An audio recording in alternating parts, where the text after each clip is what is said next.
Cody. Come to you with an interesting issue today.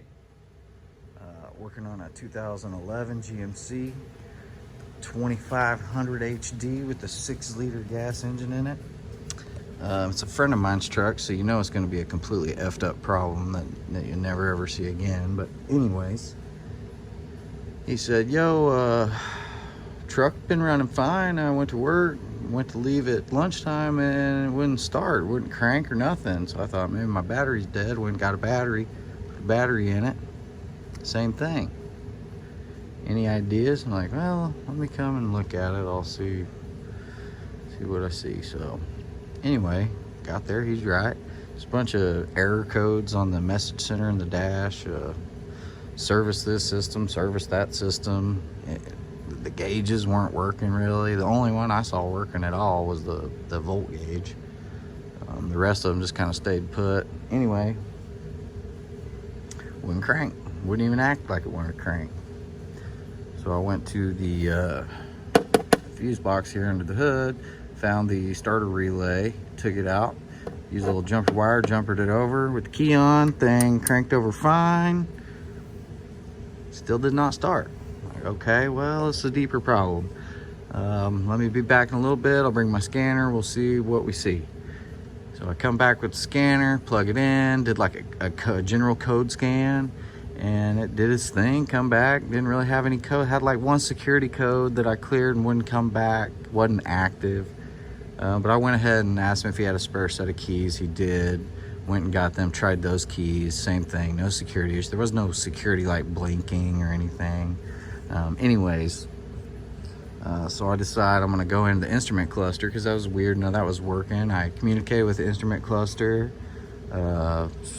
swept the gauges. They're all working like they're supposed to. Like, okay, let's go into the ECM and look at a couple things. Well, it won't communicate with the ECM.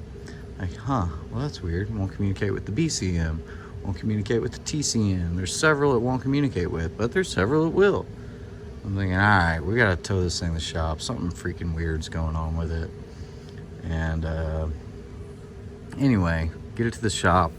So I want to go look at some schematics for this thing, for the computer data lines, right? So here's our DLC down here. And I was looking over here like, well, there's the instrument panel cluster. There's several of them in here. This is like, okay, this is on its own. It's a dark green wire number 1. This is like low speed serial data. Okay, well, I could communicate with a lot of this stuff on the low serial data side. Now, the CAN bus system would be 2 wires, pin 6, pin 14, tan with tan and black. And you follow those, you want to do an integrity check.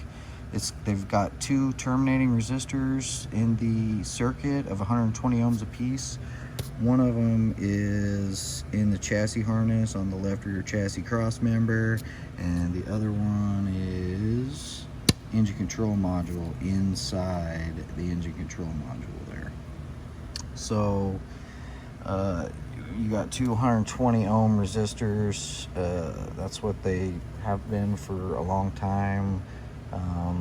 That you wire them parallel, you're gonna get 60 ohms resistance. So back to the DLC, check out the ohms between 6 and 14, and I was getting 7 ohms. I was like, okay, I've been in this game long enough that I know ohms are a weird thing. If you don't isolate the system, or if one of these damn modules is on, it can really trying to shoot data through that module or something. Even after you shut the key off, like, it can screw with the ohms. So I went ahead and undid the battery, let it set a little bit, and did the same test, and I still came up with 7 ohms resistance between this pin 6 and pin 14 on the DLC. I'm like, okay, well, that's bad. That's not a good thing. So you can also do a voltage check here. Basically, one of them to ground is going to be a little over 2.5 volts. One of them to ground will be a little under 2.5 volts. And I kick the key on and check voltage to ground on 6 and 14, and I'm getting battery voltage. So, like, that's not good either. So basically that tells me that one of these modules shooting data through these two wires are crapped out and spitting voltage into battery voltage into these data lines. More than likely it could be, you know, rubbed wires together and other things, but without any accident it's usually not likely. Anyways, so I'll tell you what I did. I came down, I followed those wires. Where do they go? Well, this is where they go first. This instrument panel junction block. This is from the DLC. They come here. You can see they just piggied these two wires off to go to the DLC. So these are basically them two wires up here. Then they're in this X2 connector. So I'm like, all right, I want to find this X2 connector on the left instrument panel junction block. This is the lower left side of the dash. Let's go take a look at it. So I did.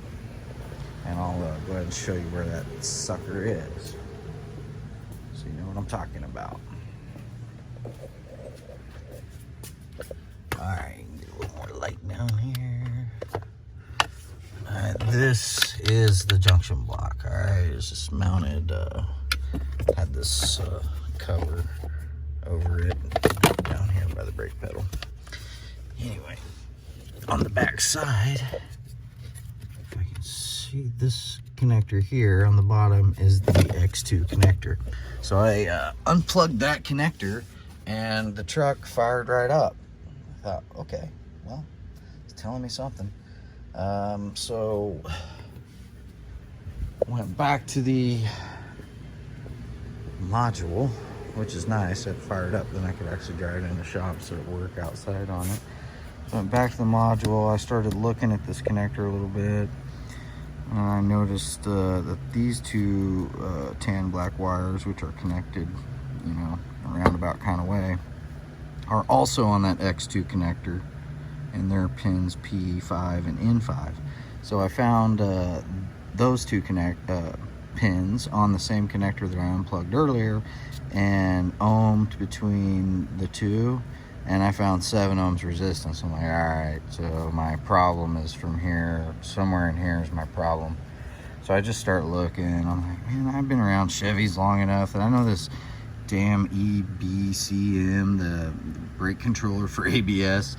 These things, like, Chevys just, I don't know, they go out a lot for whatever reason through the years. I feel like I've ran into a lot of them. Maybe they don't go out a lot, but I have ran into a lot of them. So I'm like, I'm going straight down there. So I went down there and looked, unplugged it, and there's a big giant burnt pin right there. Unplugged that brake controller, and it's down underneath on the frame rail. And went back and plugged my connector in on X2 there. Everything started up fine. Found the problem as the harness is a little burnt as well. Might be able to save it with a little work, but yeah, that caused a no start, no crank, several no communication codes issue. So anyway, thought y'all should know.